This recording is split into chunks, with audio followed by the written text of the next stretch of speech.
Start, sir. Good afternoon to all of you to this afternoon session of today. This session we will start fluid introduction to fluid machines, and next 3 lectures will pertain to this topic, introduction to fluid machines. Mostly we will describe hydraulic machines. Now first I will describe the general principle of fluid machine. What is a fluid machine? Now fluid machine is a device which convert the stored energy in a fluid to the mechanical energy or vice versa, mechanical energy to stored energy in the fluid. So this device is known as fluid machines. Let us see this way, that a fluid machine is a device which convert the stored energy in the fluid.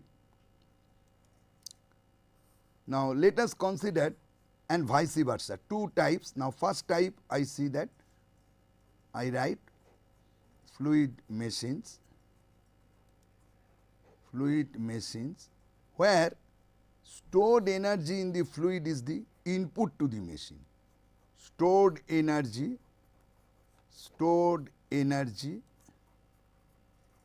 in the fluid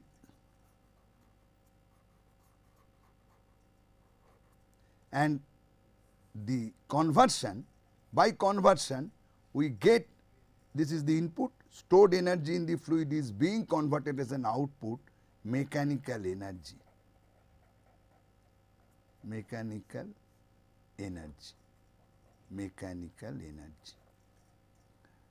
And vice versa, that means fluid machines also convert other way. That means conversion takes place between these 2 types of energy. Another class of fluid machines where input is the mechanical energy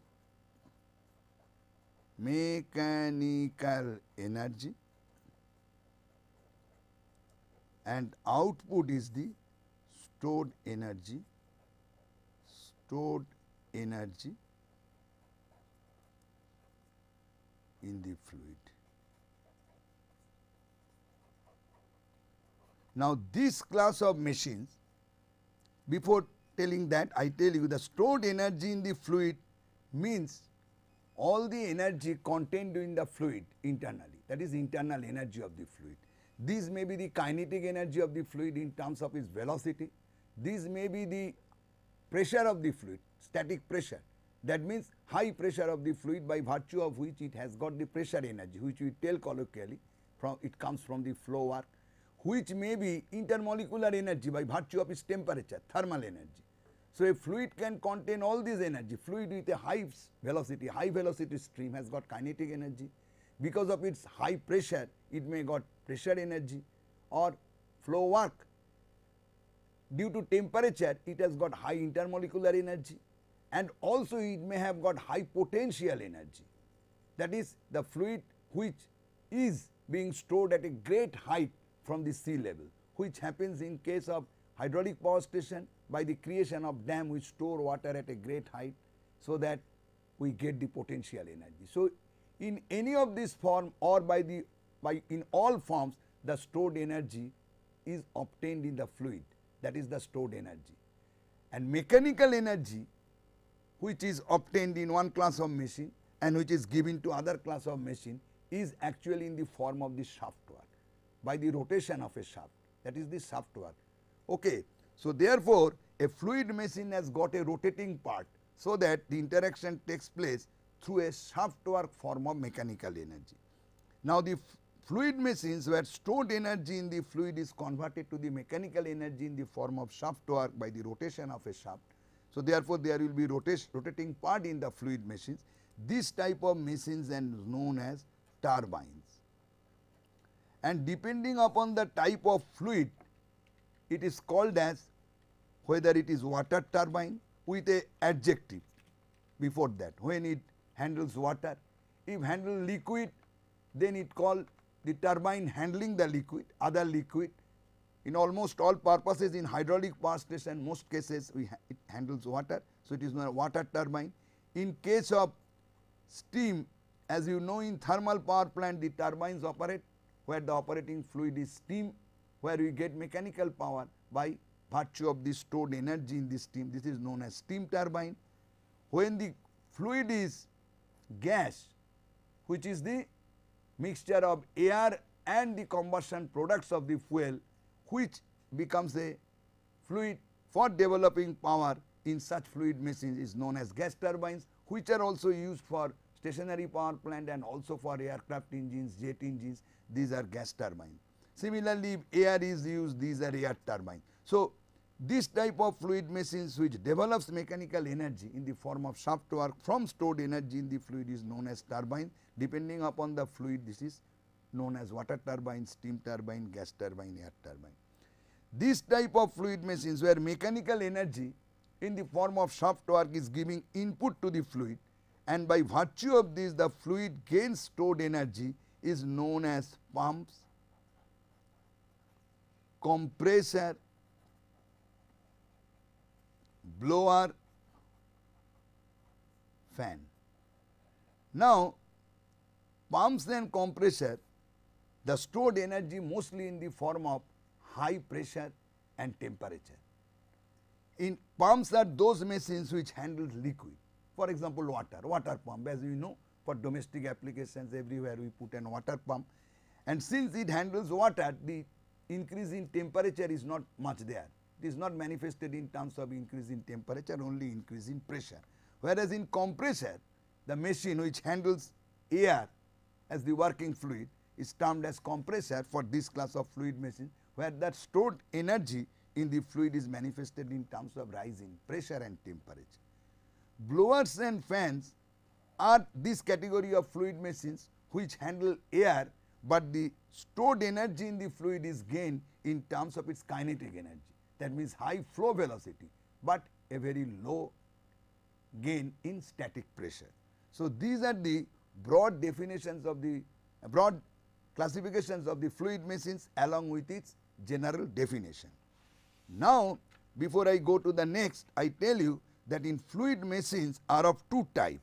One is rotodynamic type based on the principle of applications, and another is rotodynamic machine, turbines, pumps, whatever may be. Another is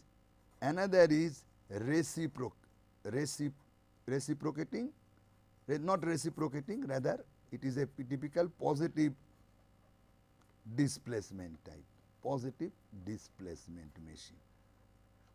Now, in rotodynamic machines, the basic principle is that there should be a continuous flow of fluid in the machines, and there should be a relative velocity. The fluid should flow relative to the moving part of the machine, and machine must have a rotating member because it is obtained in terms of the shaft power, mechanical energy given in terms of the shaft part. So, there will be a rotating part and fluid will continuously move through it, and by virtue of the change in the fluid velocity and accordingly its momentum, because of the relative velocity between the rotating part of the machine and the fluid flow, the energy conversion takes place. This is known as rotodynamic machine. Whereas positive displacement machine works on the principle that it takes certain amount of fluid within the machine and its volume is changed by the positive displacement of the system boundary, and this way the conversion of energy takes place from one to other. This is known as positive displacement type of machine. In this course, we will discuss only the rotodynamic machines, which are largely used for all the practical purposes. Now, I will go to the general principle of rotodynamic machines. Now, to understand the general principle of rotodynamic machine, you first see a general picture. Now, here we see that we represent a generalized rotor. This is a generalized rotor, Dr. Poti will show. This is a generalized rotor attached to a shaft. So, this is a generalized rotor. This is a picture of a generalized rotor where there is an inlet here. Let me there is an inlet here. There is an inlet. This is the inlet velocity to the rotor. Rotor is moving and this is the inlet of the fluid, and you see fluid when enters in this rotor, rotating part of the machine, it has got an absolute velocity V1. Here only the absolute velocity of the fluid is shown, which has got three components in general. One component is the axial component. You see, this is the axial component of the fluid which is parallel to the axis of the rotor. Another is the tangential component which is tangential to this point of at inlet, that is a tangential component, and another is the radial component, that means which is along the radius at this location, along the radius at this location means where the inlet is there. That means a representative inlet is shown where a velocity in general in 3-dimensional has got three component of velocity, one along the axis, the axial component, one is along the tangent to the rotor, tangential component, another is the radial component. Similarly, one representative point at the outlet, this is the absolute velocity which has got three component again. This is the radial component, you see this is the radial component, this is the tangential component, and this is the axial component. This has got three components in three mutually perpendicular directions.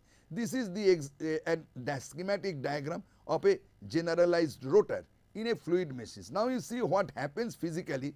Because of this type of thing, the fluid suffers a change in velocity in all these three directions while it flows from the inlet to the outlet. This is the representative diagram. Now let me tell you, the change in the axial component of velocity causes a change in the momentum in the axial direction, which is being taken by the thrust bearing of the machine, which is attached to the stationary casing of the machine.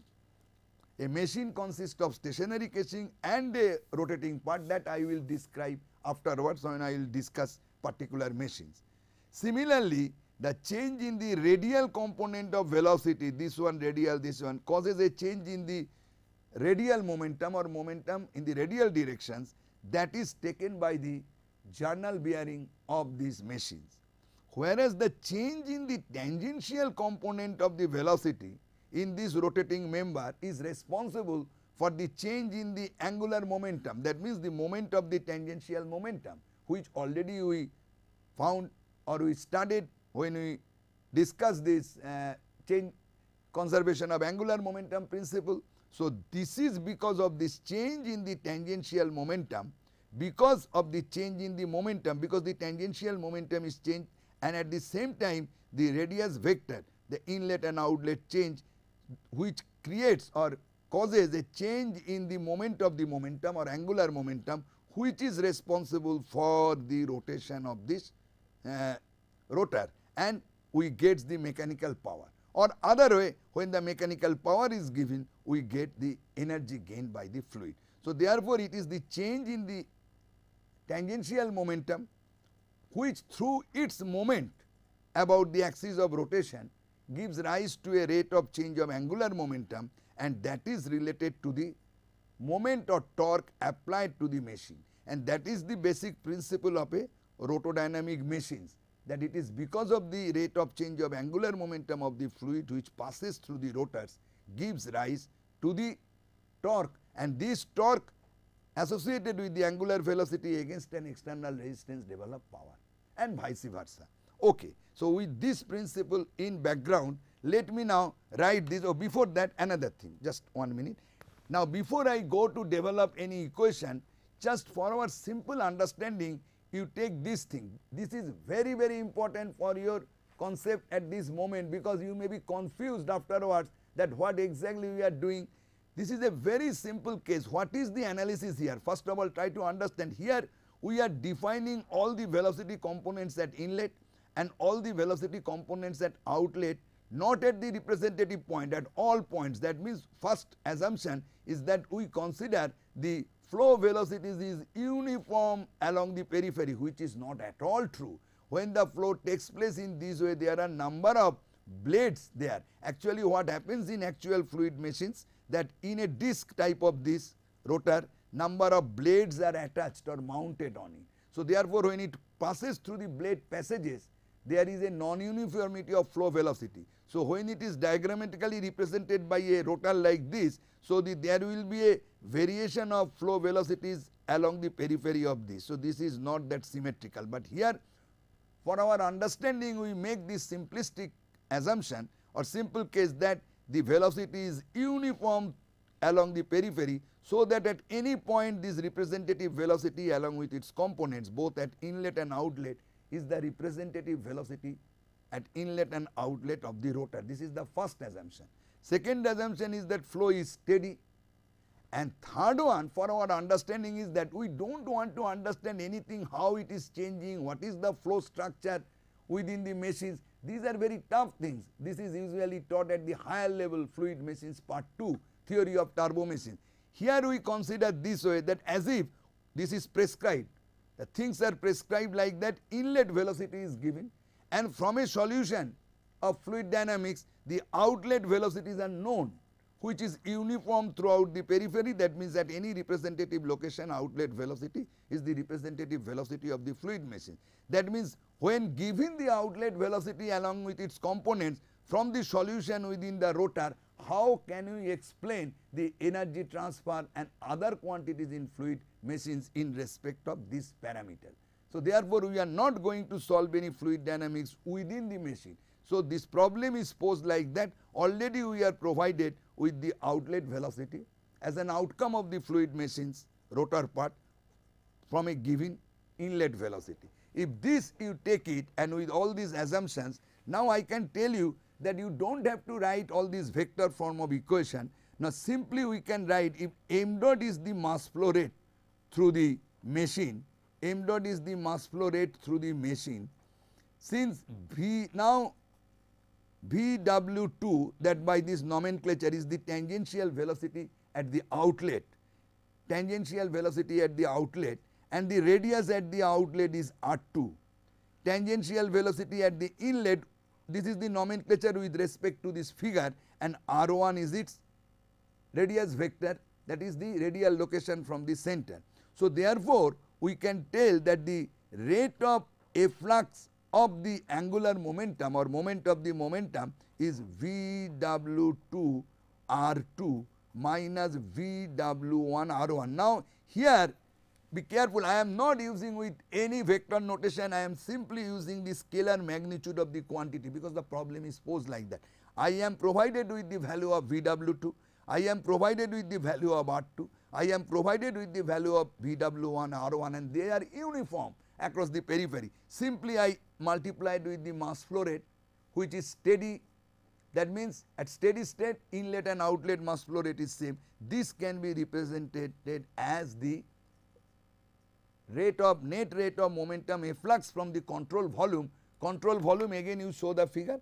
If you consider this rotor as the, you show rotor as the control volume, the entire rotor as the control volume, then this is the rate of angular. This must be equal to the total moment or torque, whatever you can write in fluid machine. Sometimes we write in terms of torque, total torque applied to the control volume of the machine.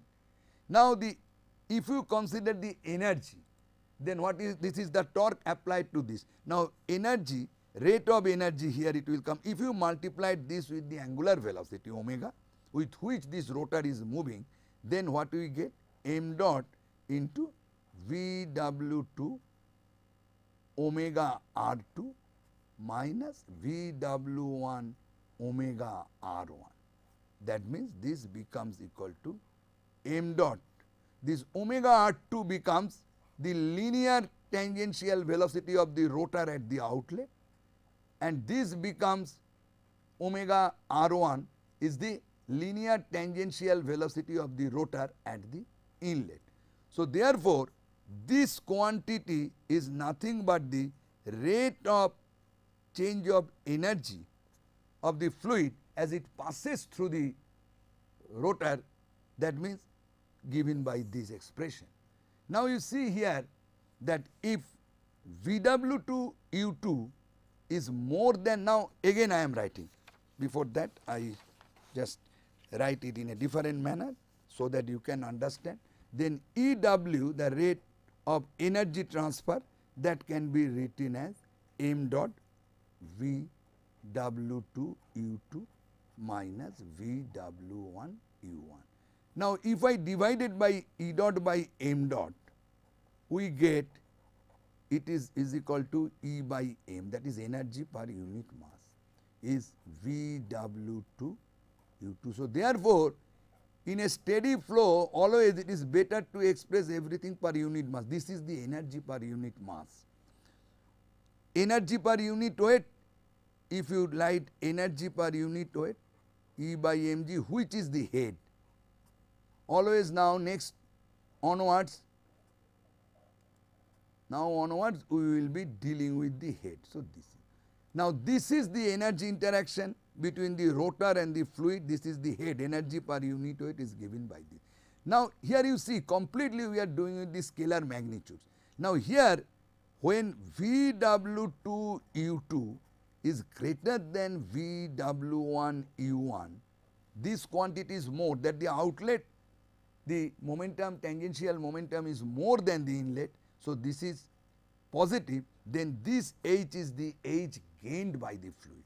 When head H gained by the fluid, which happen in pump, compressor, and blower, fans and blower. When VW1 U1 is greater than VW2 U2, then H, this is negative.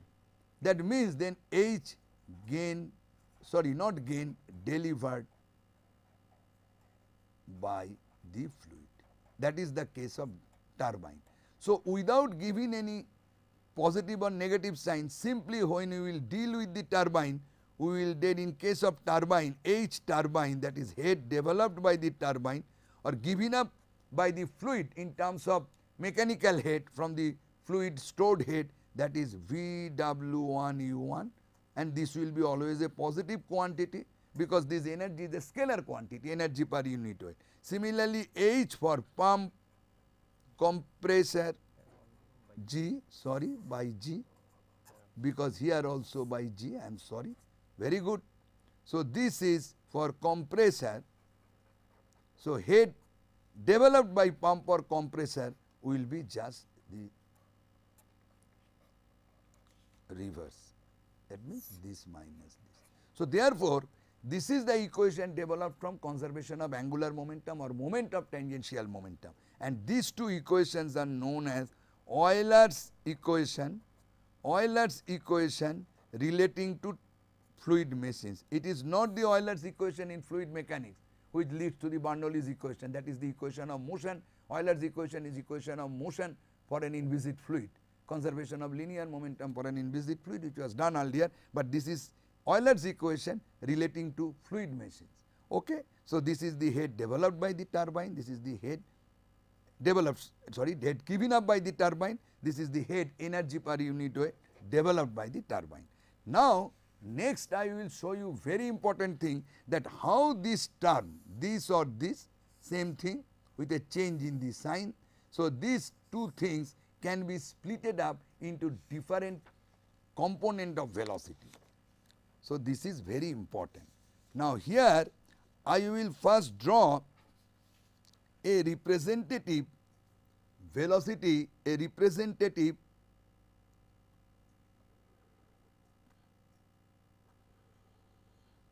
this is a blade portion at the inlet. Now, let me draw, then I will show you.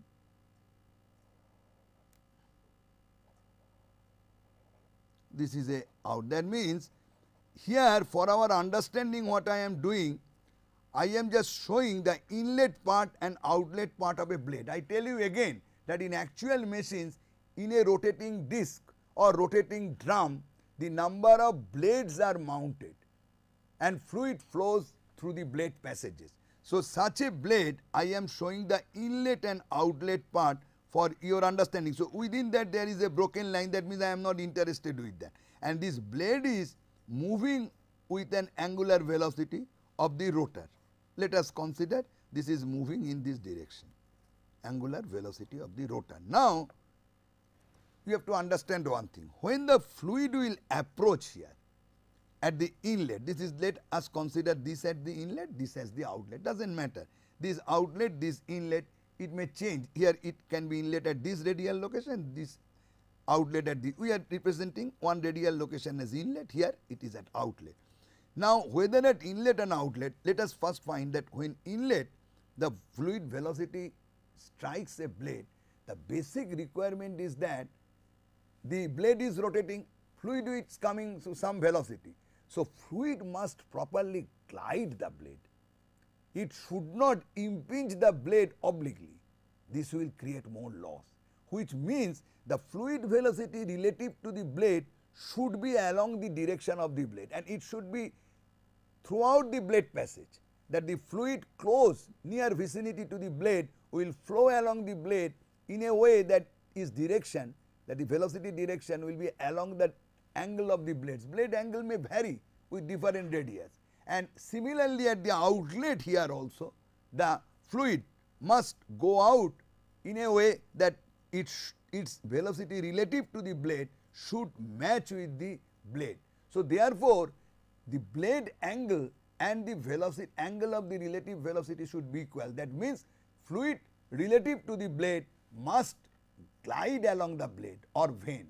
So, this is very important, and this is known as shockless flow, shockless flow, and this shock you do not confuse with the shock of compressible flow, where a supersonic flow is decelerated to subsonic flow via a sharp discontinuity of properties, and ultimately this gives rise to a subsonic flow, supersonic to subsonic flow. This type of shock is not there, but this terminology, sometimes same terminology are used in different contexts. This is known as shockless flow, and if the flow does not take place in a shockless manner, that means if the fluid impinges on the blade, that means the fluid velocity relative to the blade is not along the blade, there will be extra losses, loss of energy, and that is also because of fluid friction, just like our loss due to sudden enlargement, loss due to sudden contraction. These losses are there also due to fluid friction. Your concept should be made clear. Sometimes it is asked, if an ideal fluid flows and immediately there is an enlargement in cross section, will there be a loss? No,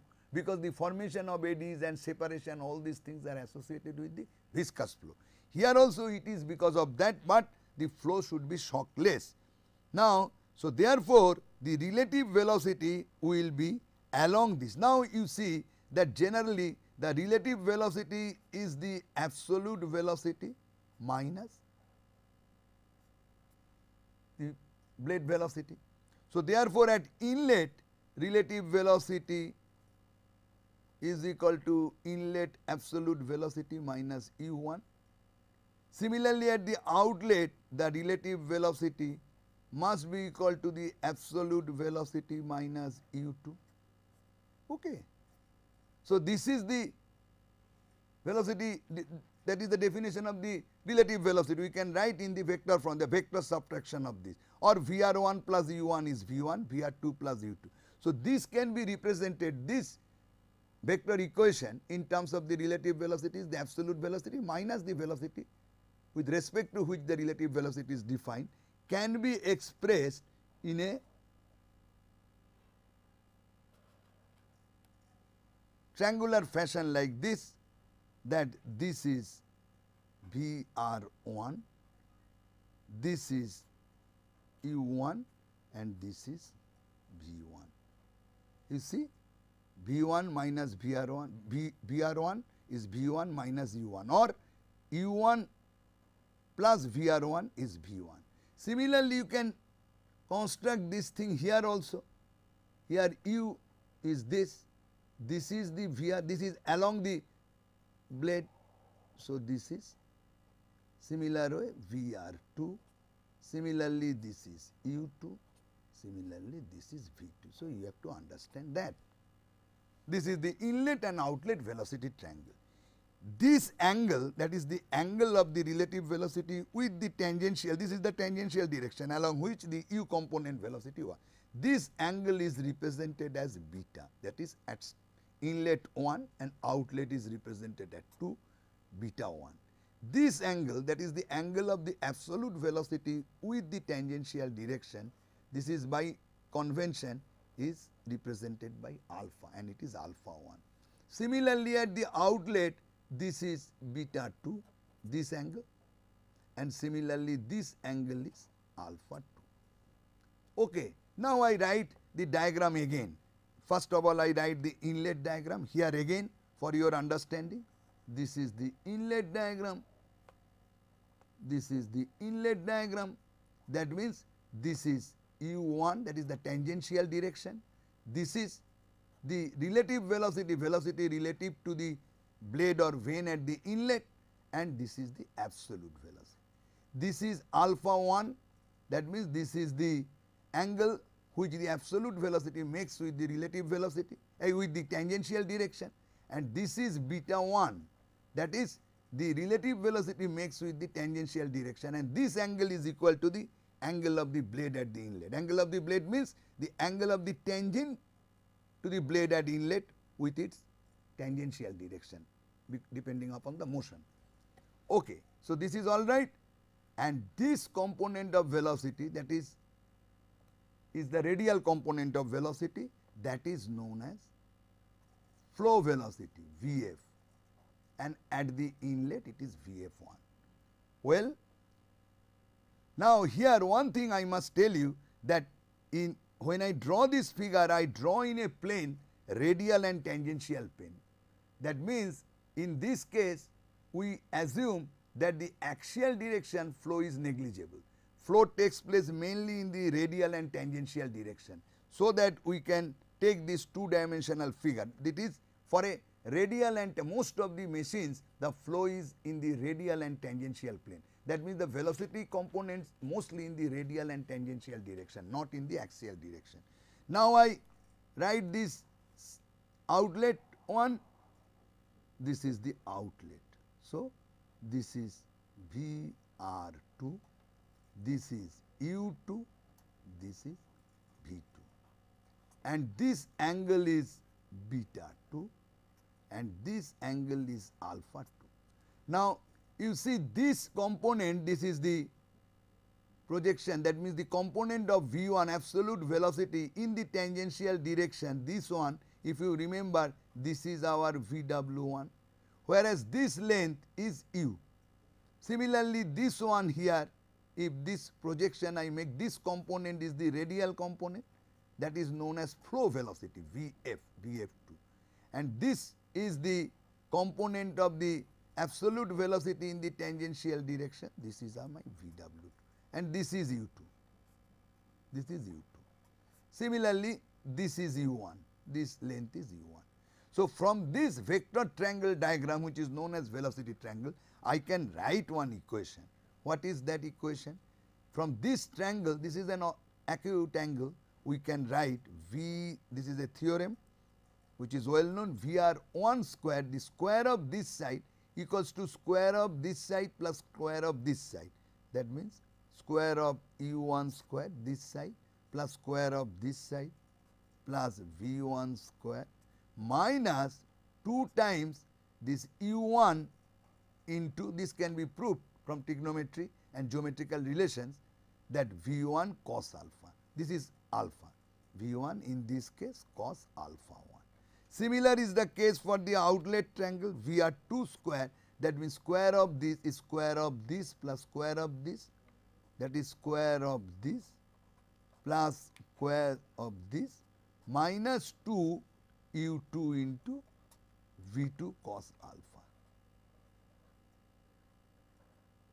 and V1, sorry, V1 cos alpha, U1 into V1 cos alpha.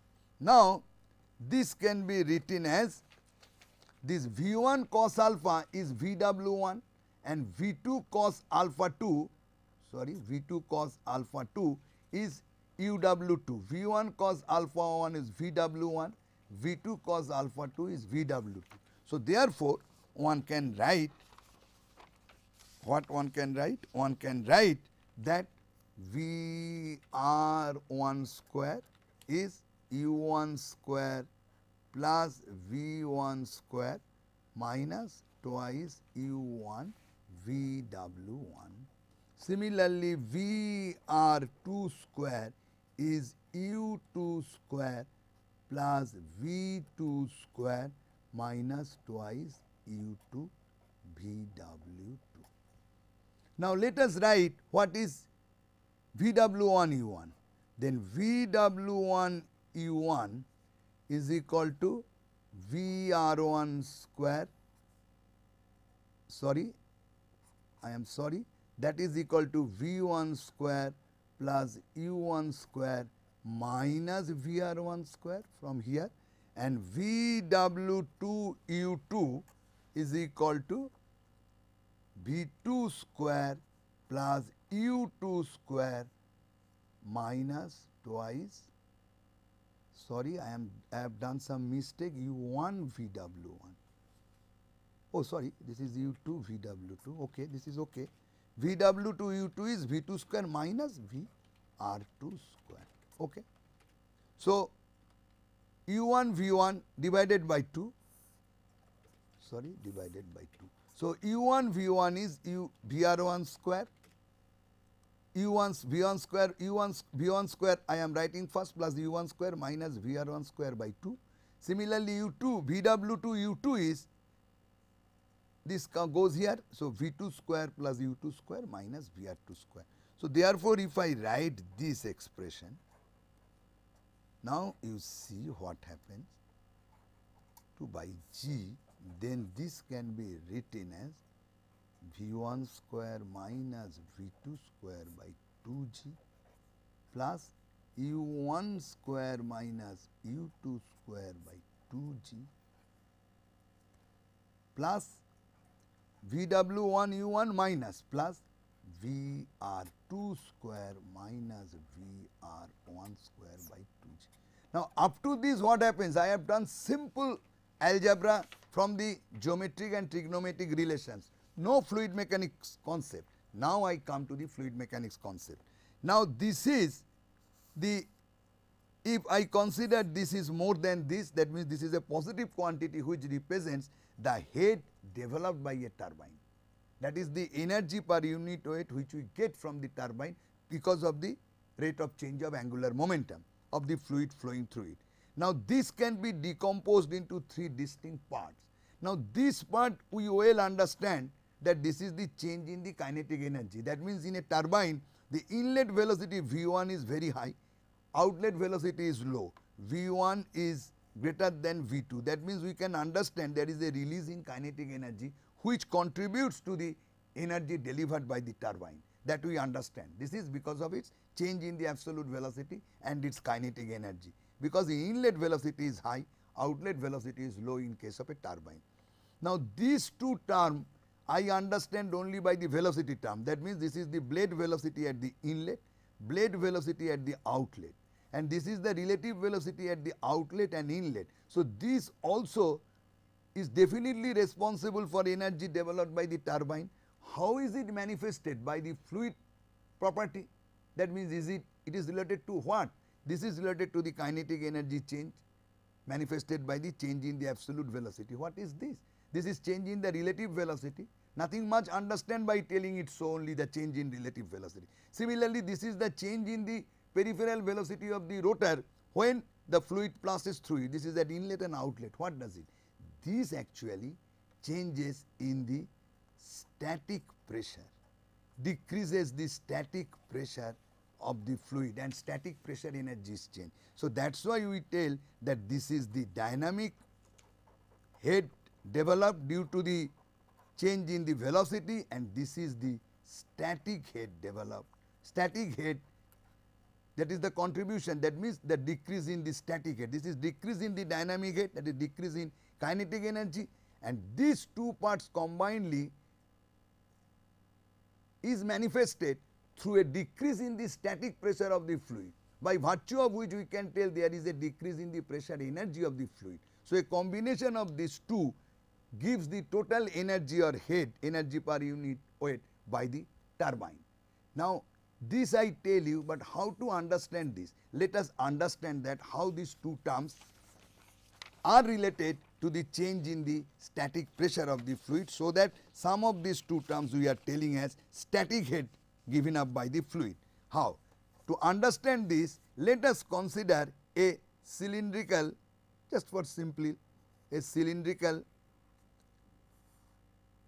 container where the fluid is contained within it and it is rotated about its axis with an angular velocity omega.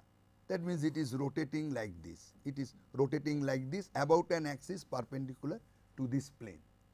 And a fluid is flowing in this direction.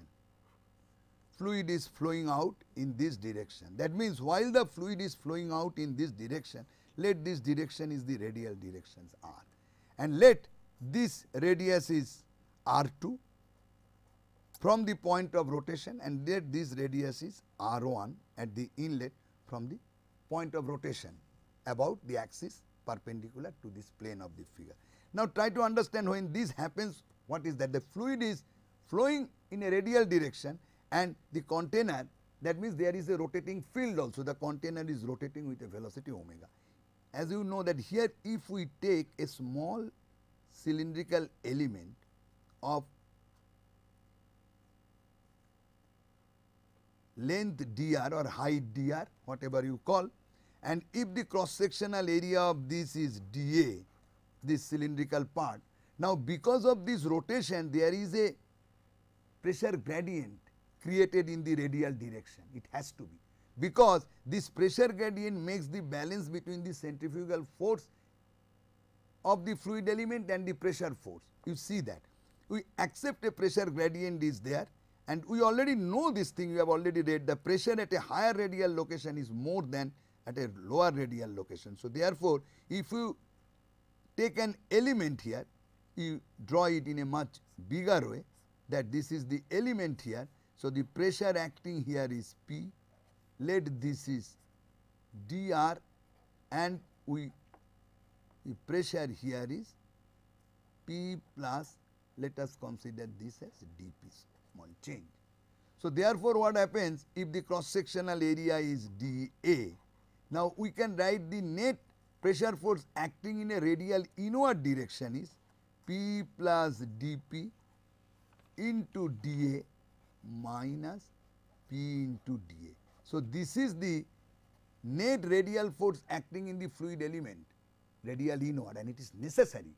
It is necessary. We have assumed that the pressure here is more. So pressure, there is a pressure gradient or variation of pressure in the radial direction. This is because why this is necessary, and such a way that the pressure increases in the radial direction, in this direction, upward or outward, whatever you call. This is because this balances the centrifugal force, because this element is rotating.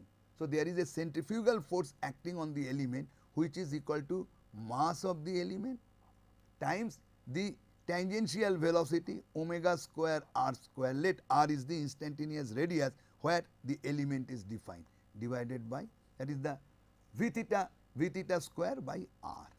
Now this dm is what? Dm is rho into dA into dr. Dr I will write afterwards, omega square r dr, r cancel. And here we see that PdA cancels, here is dP into dA.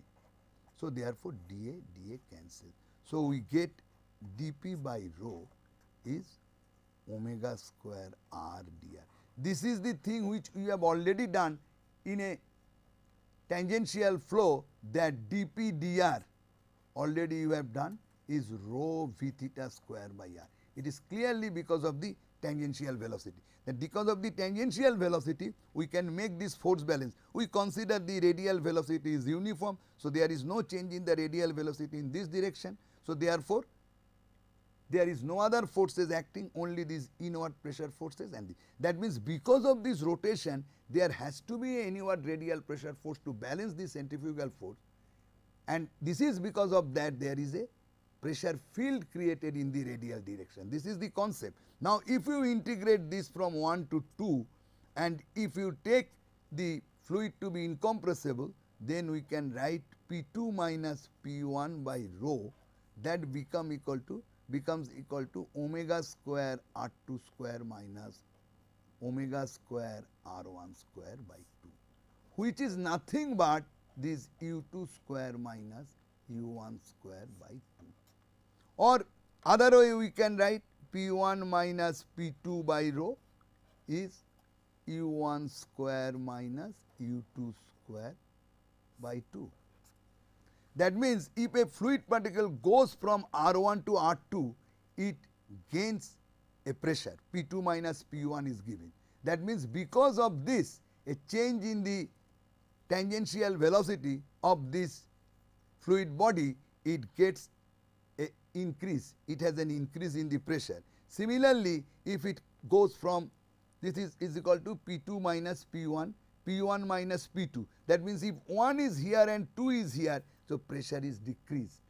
So you understand, if 1 is now at the higher radius and 2 is at the lower radius, then there will be a decrease in pressure. So therefore you understand that this U2 square minus U1 square or U1 square minus U2 square implication is that it changes the static pressure of the fluid. Now what is VR2 and VR1? Now let us understand that this is a passage like this. Now let us consider a turbine. Turbine case is like that. Now let us consider, understand this very well, that let us have a passage like this and it is rotating, converging passage, okay, it is rotating, that and its inlet is at higher radius and outlet is at lower radius. This is R1, this is R2. So therefore U1 is greater than U2. Now when it comes from higher radius to lower radius, there is a decrease in pressure. That means P1 minus P2 by rho is U1 square, rho g rather I write, U2 square by rho g. Now what is VR1 square, VR2 square minus VR1 square? Let 2, let 1. VR2 square minus VR1 square by 2g. This is okay. So there is a distinctly we see that U1 square minus U2 square gives rise to a decrease in pressure, static pressure, if U1 is at a higher radius than U2. That means inlet is at a higher radius than the outlet. That means U1 is greater because P1 is higher, P2 is less, U1 is greater than U2. That means P1 is greater, that means there is a decrease in pressure, P2 is less than. Now you see, when it moves through a converging duct, if you make a convergent passage, then what is the relative velocity? That means velocity with respect to the container. If we make the container static, then what will happen? The velocity, then this will be the relative velocity is the velocity to the container. So the change in this velocity will give rise to a change in pressure. That means if I write the Bernoulli's equation, that means if there is no motion, it is only a static container, then Bernoulli's equation if you write, then P1 by rho g plus then relative velocity is the actual velocity is equal to P2 by rho g plus VR2 square by 2. Now for our understanding we neglect the losses at the present moment for our understanding. So therefore what we get, VR2 square by 2g minus VR1 square by 2g is P1 minus P2 by rho g. That means if we make this way that in the direction of the flow the area converges, then VR2 is greater than VR1. That means P1 is greater than P2, that means there is a decrease in pressure, P2 is less than P1. So therefore this decrease in pressure is obtained through a increase in relative velocity, the way it happens in a static duct, that if there is an increase in velocity because of reduction in area, there is a decrease in pressure. So this is contributed by the change in the relative velocity, and this is contributed by its radial displacement in a rotating field, a change, a decrease in pressure. So therefore we see that in case of turbine we make V1 greater, V1 is always greater than V2, the absolute velocity is reduced. This is the impulse action. So that by impulse action between the fluid and the rotor, the absolute velocity changes. So this change in the kinetic energy contributes to the energy developed.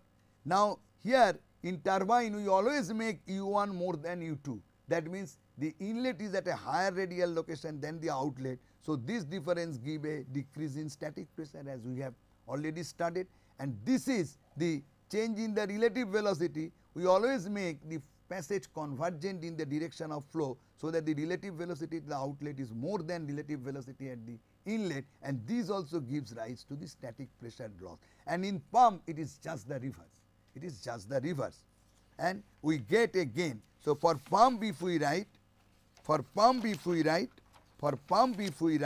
then it is like this. For pump if we write, it is like this. Well, for a pump then if we write H is equal to, what is that equation? H is equal to, for the pump then, pump it is VW2 U2 minus VW1 U1 by G. This is the gained by the pump, and this will be V2 square minus V1 square. That means pump what we do, I tell you, then it is U2 square minus, then these quantities are all positive in case of a pump, then it will be VR1 square minus VR2 square if you make a minus sign.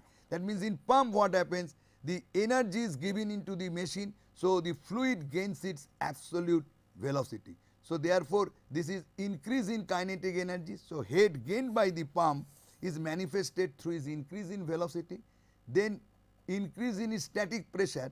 Here U2 is greater than U1, that means here outlet is at a higher radial location than at the inlet. So, that U2 is greater than U1 and fluid can get a increase in static pressure, and here also VR1 is greater than VR2, that means VR2 is less than VR1. So, that it is positive, which means the passage in the direction of flow is diverging. So, that there is a decrease in the relative velocity at the outlet and there is an increase in the pressure at the outlet. Obviously, if there is a decrease in the relative velocity, there will be an increase in pressure, just the opposite way as I have shown for turbine. So, therefore, this will be gain in static pressure. Therefore, for a pump, the gain in the head or total energy per unit weight is manifested in terms of gain in the kinetic energy per unit weight, that is dynamic head, and the gain in the static head, that means gain in the static pressure by these two terms. So, these things have to be made very clear. Now, I come to this concept that we have different types of machines. If the in axial flow machines, I tell you the, of course, before that I tell you what is this the impulse, and after that I will. Now, out of this head delivered, let us consider the turbine. Out of this head delivered, this is delivered by the change in the dynamic head and this is delivered by the change in the static pressure head.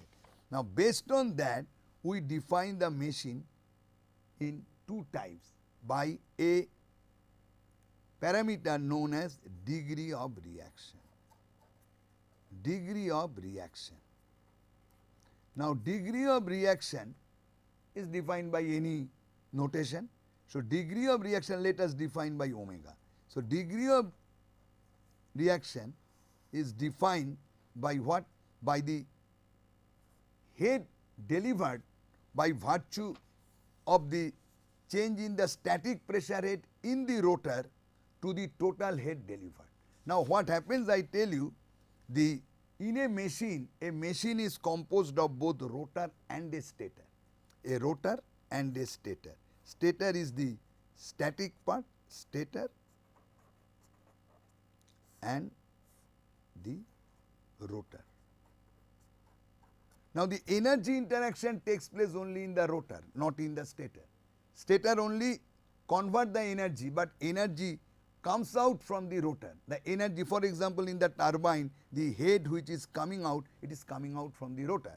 So, therefore, in the rotor, the fraction of the head developed by static pressure or the static head to the total head is defined as the degree of reaction. That means, degree of reaction is defined in this way. That means, this is the head developed by the rotor, head developed by the rotor in the form of static head by changing the fluid pressure divided by the total head developed, which consists both the static head, total head delivered, both the static head change plus the dynamic head. That means, degree of reaction is defined as the fraction of the static head that is the fraction of the static head delivered to the total head delivered. This is the definition of the degree of reaction. Now, this degree of reaction is 0 for machines known as impulse machine. In an impulse machine, what happens? The head is developed only by virtue of the dynamic head. That means in the rotor this part is 0. There is no change in the U1, U2 and there is no change in the VR2, VR1. So, therefore, one thing is clear for impulse machine, if this has to be 0, that U1 is U2, that means this cannot be a radial flow machines. No radial flow machines can be an impulse machine. And moreover, VR2 is equal to VR1 means flow passage should be uniform. There should not be any change in the relative velocity. So, therefore, in an impulse machine, this is the condition. So, that the static head delivered is 0. So, total head delivered comes only from the dynamic head. Okay. And other machines where omega is not equals to 0, that means it has got some finite value, then that is known as reaction machines.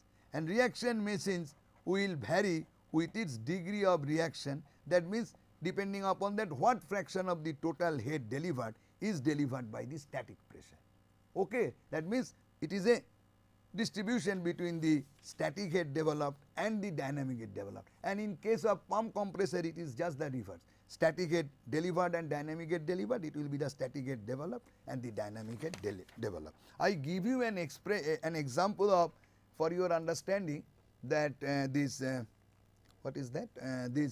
This is a very good example of a impulse and reaction machines. You see the left hand side, it is a paddle wheel. You see a nozzle is there, fixed nozzle, which imparts a jet, water jet, which strikes the paddle wheel and moves the paddle wheel. If you take the paddle wheel as a machine rotor, then pressure is constant because already the nozzle discharges the jet into atmospheric pressure. That means I tell you this fluid enters the nozzle at a very high pressure. So, entire pressure is being utilized in the nozzle in the form of kinetic energy.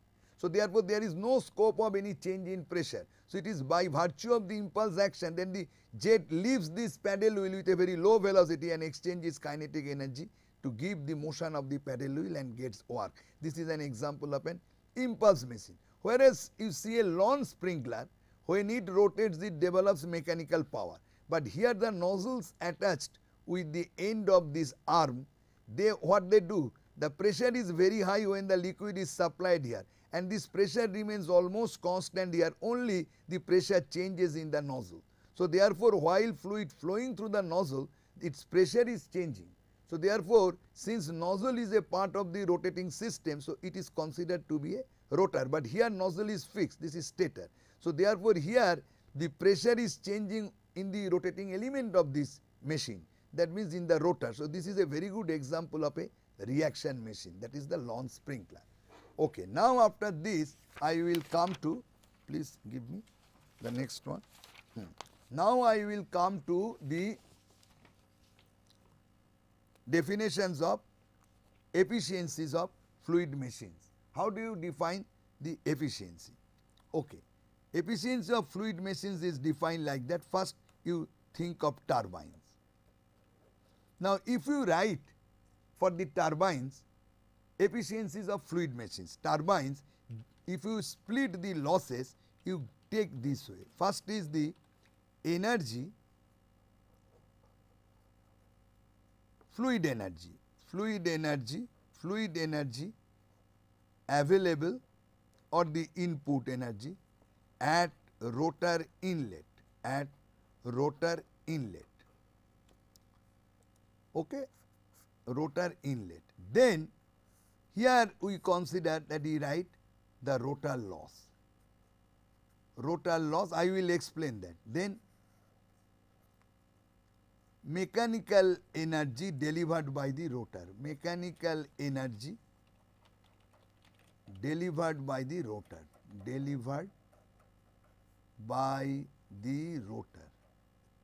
mechanical energy delivered by the rotor.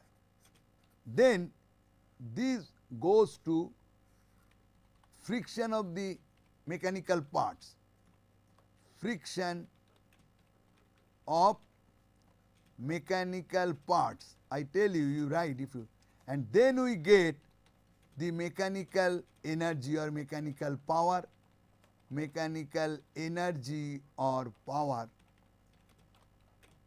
at the shaft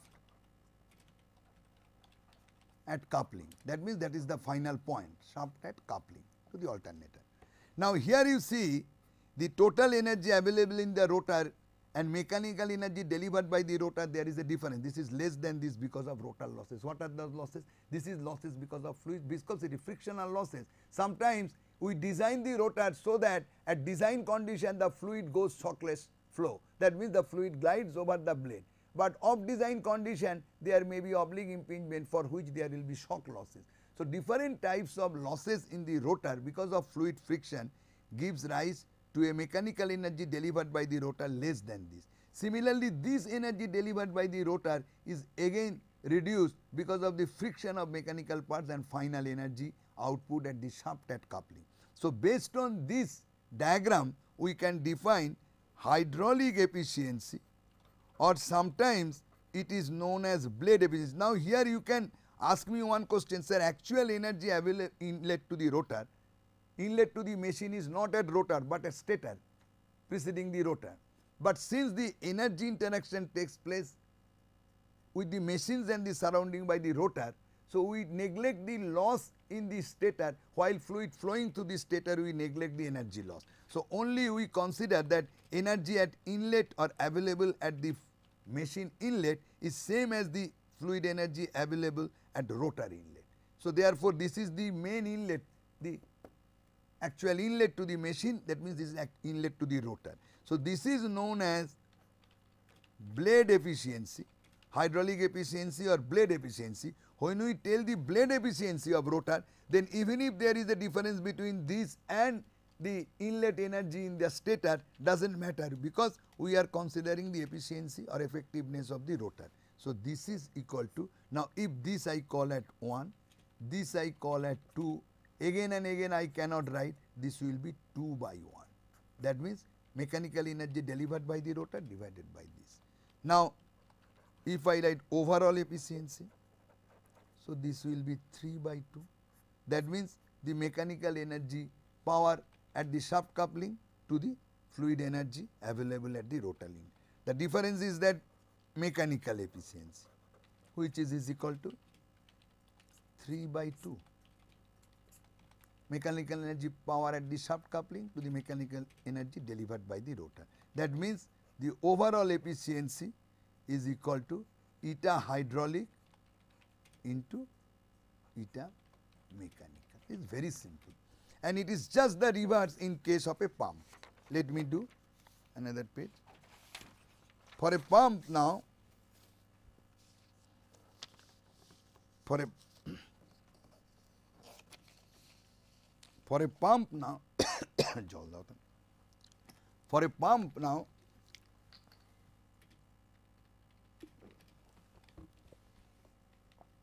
for a pump or compression, just the reverse. We give the machines and we consider the rotor itself of the pump rotor. Here it is not that way. Okay, sorry, you give another page. Pump rotor, no, this is starts at the shaft coupling. This is the inlet point, because here mechanical energy is giving. So mechanical energy, supply of mechanical energy, I am not writing, the lack of time, supply of mechanical energy at shaft coupling. This is the inlet point, and this goes via the friction of moving parts. Similar way, friction of moving mechanical parts, and this goes to the mechanical energy to rotor of the pump. This is pump or compressor, pumps or compressors. this goes to the pump, then it goes to the rotor, and then after this rotor develops the energy developed. This is the final output developed by the fluid. It is just the reverse, by the fluid.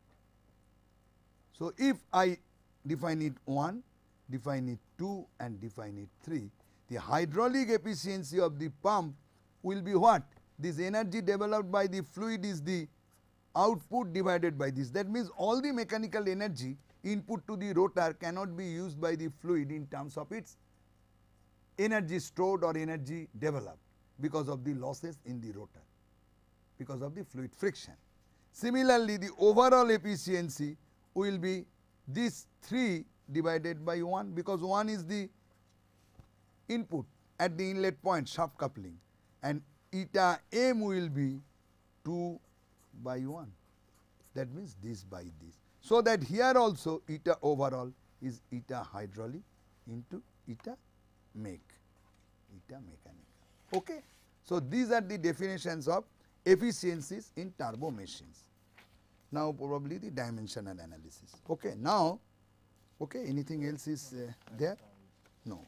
Now, another interesting thing I come across. Now, a fluid machine is being, you see, is being governed by the variables like this.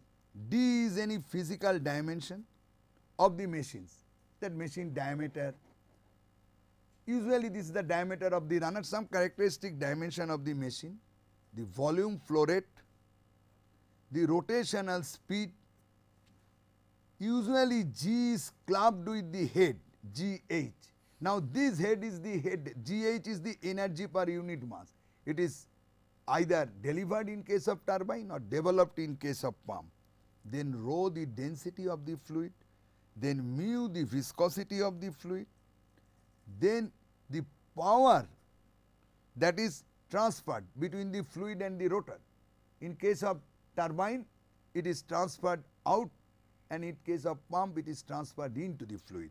And another one is the bulk modulus of elasticity, like rho mu. Another property comes if the fluid is compressible fluid, air, steam, and if the flow regime is that, the compressibility comes into picture. So, all these parameters defines the problem, just like our dimension analysis thing, that this problem of fluid machines is defined by its characteristic dimension of the machine, the flow rate, the rotational speed, the energy per unit mass. Here G is taken care of, because any variation of G we can take care of, so that we do not take energy per unit weight, rather we club with G, because this acts only through this energy developed. So, energy per unit mass, then the property like rho mu E and the power developed, or power interactions, that power developed by the turbine or developed by the fluid in case of pumps and compressors. So, there are how many? M is equal to 1, 2, 3, 4, 5, 6, 7, 8. N is equal to 3. So, number of pi terms, if I now try to express this in non-dimensional form, all the variables, number of pi terms equal to 8 minus 3 equals to 5. Now, what are these 5 pi terms? Now, if we take these 3 as the variable, that d, n and rho.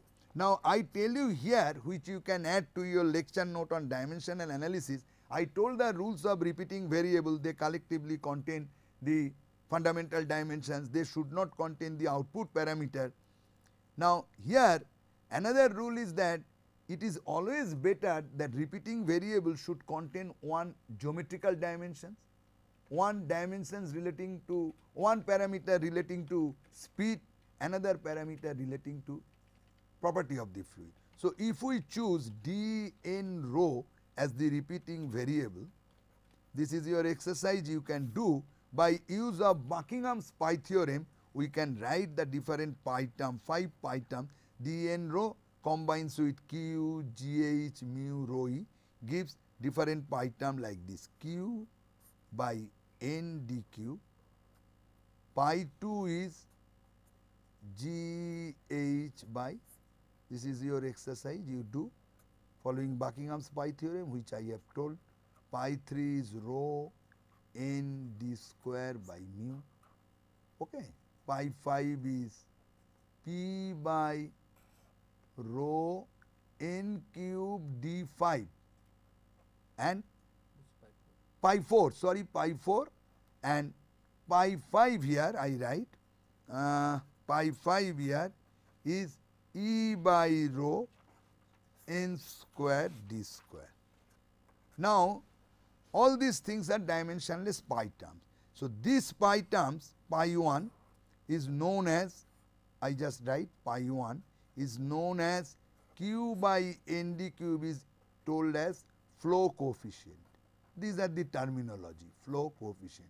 And you see all these pi term I told earlier represent the ratio of motions or ratio of forces, okay, or ratio of power, ratio of some same quantity.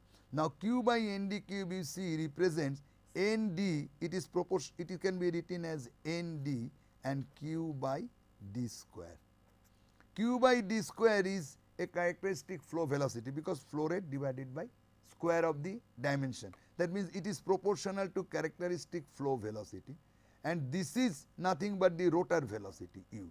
That means this first term is the representative ratio of the flow velocity by the rotor velocity. Similarly, the second term pi 2, it represents in its numerator is the head interactions, that is head developed by the fluid in case of pump or head delivered, divided by this is sort of square of the rotor velocity, that means kinetic energy of the rotor. So, therefore, this is a representative ratio of the energy per unit mass either delivered or developed divided by the kinetic energy of the rotor. Pi 3, if you see here itself I will write pi 3, better for them, it can be written as rho n d d by mu.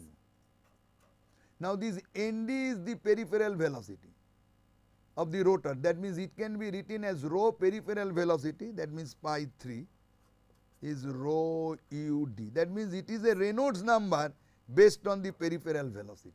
So, if you combine it with pi 1, we can tell that it is a Reynolds number based on the characteristic flow velocity. That you can do, I am not doing it. So, similarly, these pi terms are there, that pi 4 represents the non-dimensional power and it is known as power coefficient, you write, this is known as power coefficient. And the last pi term E by rho n square d square, this also represents our similar this thing, that sound velocity 5 E by rho, that means it is also a sort of Mach number, it can manipulate with the flow velocities, then numerator is equal to what? Is the a square and the denominator is equal to the rotor velocity square. That means it is a sort of Mach number based on rotor velocity. Actual Mach number here should be flow velocity. We can manipulate with other pi term to get the actual Mach number. So, therefore, these are the pi terms which are conventionally used in the fluid machines. Now, here I tell you that when we deal only with incompressible flow or incompressible fluid, here in this course we will deal only with hydraulic machines, that the machines using water. So, therefore, this term has got no implication, we can cut this term. And it has been found that for most of the cases for hydraulic machines, many cases that effect of viscosity is not that prominent as compared to other parameters. So, we can disregard this pi term, so that we can land up with only 3 pi terms, pi 1, pi 2 and pi 4, and this can be written as a functional relationship of pi 1 is q by n d cube and gh by n square d square, and what is this? P by rho n cube d 5, and usually these are the governing characteristic parameters of hydraulic machines. These are expressed in this way, and if we make a combination, that means this divided by product of these two, we get a term. Let us consider now this as our original pi 1, this is pi 2 and this was our original pi 4, let us. Then if we make pi 4 by pi 1 pi 2, we get p by, you see, rho Q G H, P by rho Q G H, and what, because pi 1 is this and pi 4 by pi 1 pi 2, rho Q G H, and this will cancel, n cube d 5, and this is efficiency, hydraulic efficiency for turbine, or 1 upon hydraulic efficiency for pumps and compressors. That means in that case pi 1 pi 2 by pi 4 combination. That means in any case if we make a combination of these two, sometimes we can write that another form of this by retaining any of these, because total number has to be same. I told you earlier in dimensional analysis that you can make a combination of the pi term to represent the problem, same problem by the pi terms, retaining the same number of pi terms by, if we combine this way pi 4, pi 1, pi 2 and want to include this, then either of these three can be dropped. So, let us drop this. So, either this is expressed as a functional relationship or this is expressed as a functional relationship of this. Okay. Water.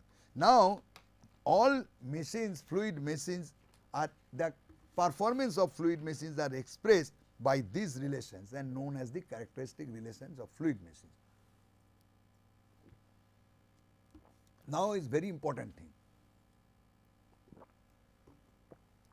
I tell you, the important thing is that a fluid machines, now what we want to do, for example a turbine, we want to identify a particular class of turbine, just like I told you earlier that when dimensional analysis the problem governed by the same physics.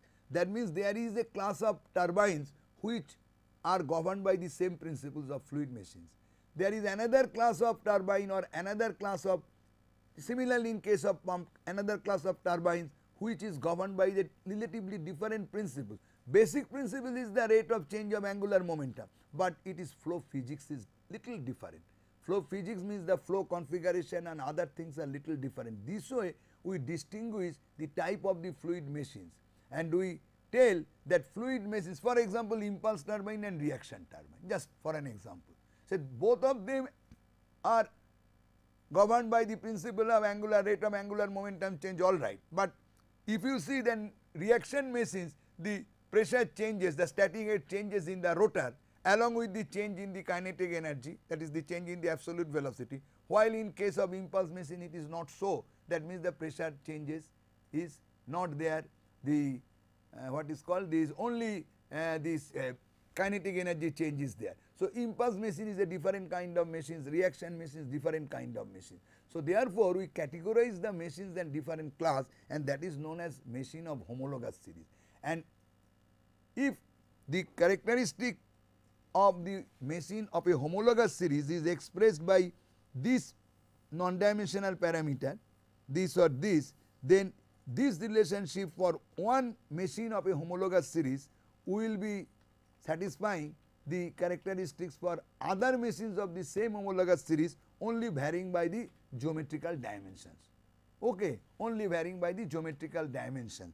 So, this signifies that a homologous series machine, machines of a particular type, must have the unique relationship of this, which is the basic principle of the non-dimensional terms, that is the similarity between the machines are obtained for a particular class. So, in this respect we want to derive a dimensionless parameter which is free from the size of the machine. We want to eliminate this d, and this we want to do, and to represent the non-dimensional term of a homologous series independent of d. How to do it? Now, for a turbine we do, for a turbine usually, you know the turbine is usually specified in practice by its rotational speed, power and head. What is head? Head available to the turbine, the power developed by the turbine and rotational speed. Now, you see, if you want to develop a relationship between these, then what we can do? We can do, if you just closely see, this is pi 4, that can be done. Let us write this pi 1 pi 4, q by n d cube is pi 1, gh, these are the governing pi term now, out of these 5. We have discarded this compressibility effect is not there for hydraulic machines, and also the viscous effect is negligible as observed. So, we are only rho n cube d phi is the pi 4. Now, if we make pi 4 to the power half divided by pi 2 to the power 5 by 4, if you make that pi 4 to the power half divided by pi 2 to the power 5 by 4, d will be eliminated and things will come in terms of NPH, and this is defined as, let us write this as Ks Kt, sorry, Ks Kst is equal to, if you write that, Np to the power half rho to the power half Gh to the power 5 by 4, and this is known as specific speed of turbine. For a class of turbine in a homologous series, this is the specific speed definition. For any turbine of that series of any dimension d represented by characteristic dimension d, this is same, the specific speed at any given operating condition. Similarly, for pump, for a pump it is specified by rotational speed, it is flow rate and head. What is this H? H is the head developed by the fluid in the pump, Q is the flow rate through the pump, and N is the rotational speed. And in that case, the similar specific speed Ks T is turbine. For a pump if you write, then you have to manipulate between pi 1 and pi 2. So, you have to manipulate between pi 1 and pi 2, and if we do it pi 1 to the power half, now here I write pi 1 to the power half divided by pi 2 to the power 3 by 4, then you can eliminate d and can retain NQH, P will not come, N, Q and H, pi 1 to the power half and pi 2 to the power 3 by 4, and here you get N Q to the power half by G H to the power 3 by 4. There is no rho, and this is known as specific speed for of a pump of a particular series.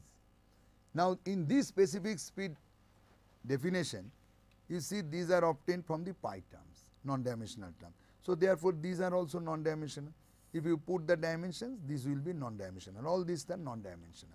Now, since we are dealing with incompressible liquid, hydraulic machines, rho is constant, g is constant at the acceleration due to gravity. So, we just drop rho and g and make the corresponding dimensional counterpart.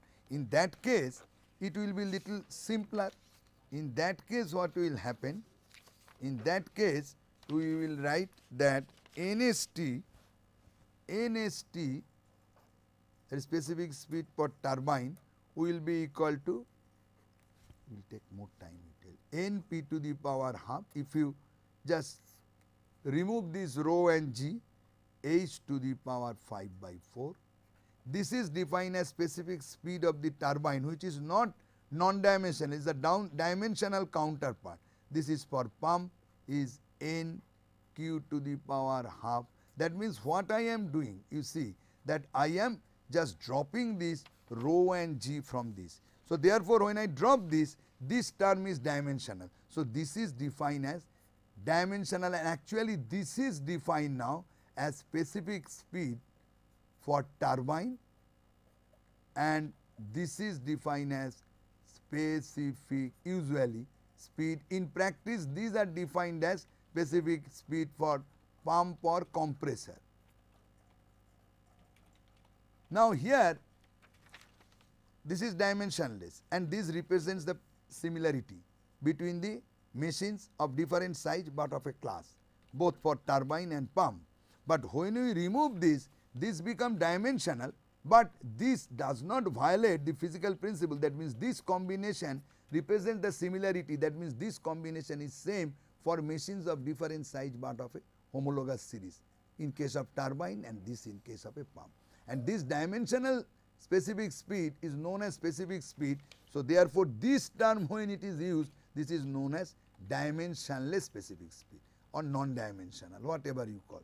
Then to distinguish that, this is known as dimensionless specific speed.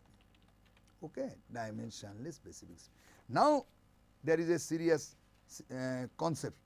Now, this concept is that each machine, for example, turbine has, now for a turbine, each machine means for a turbine of a homologous series, this is the specific speed. So, what is understood by the specific speed? Specific speed is a combination of the operating parameters independent of the size, which represents the similarity conditions for the operation of the turbine.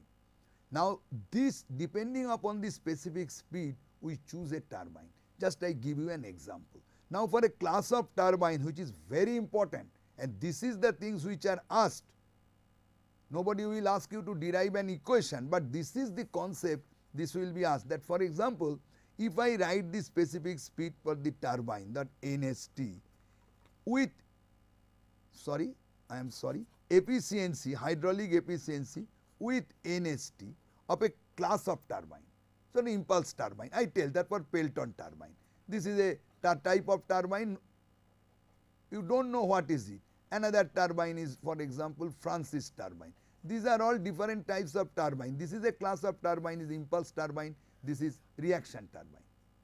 There is another type of reaction turbines, Kaplan turbine. For your concept now I am telling you, you may not know all these things. Now, each turbine is a category, homologous series. Number of turbines are there of different sizes. Number of turbines are there different sizes. But what happens, they are different from one another because they are of different type. This is an impulse type, this is a reaction type but radial flow type. This is a reaction type but axial flow type. So, because of this difference, they predict a different curve. For example, if particular category of turbine, the Pelton turbine, you define, then you will see a curve like that.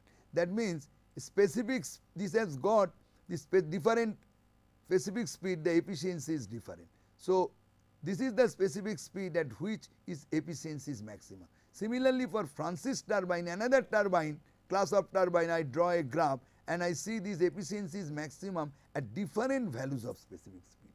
So, therefore, in practice, specific speed are quoted for turbine corresponding to the maximum efficiency of its operation for that class. What we do? If how to design, how to choose a turbine first for its design in a power plant or for a service, I know the operating condition, how much head has to be available, how much power has to be developed and what should be the rotational speed. Then I find out the specific speed. Then I compare this specific speed